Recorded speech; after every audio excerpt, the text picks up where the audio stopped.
This is your update on this snowstorm.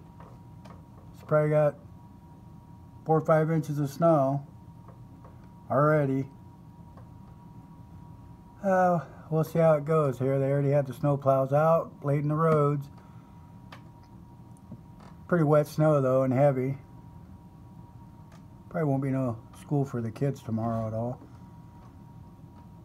But this is your little update on a snowstorm here.